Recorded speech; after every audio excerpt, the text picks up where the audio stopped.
ஆராதனை செய்வேன் எல்லா வேளையும், ஆவியோடும் சத்தியத்தோடும் ஆராதிப்பேன்.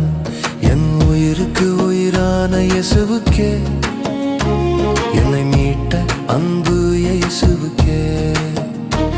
என் உயிருக்கு உயிரான இயேசுவுக்கே, என்னை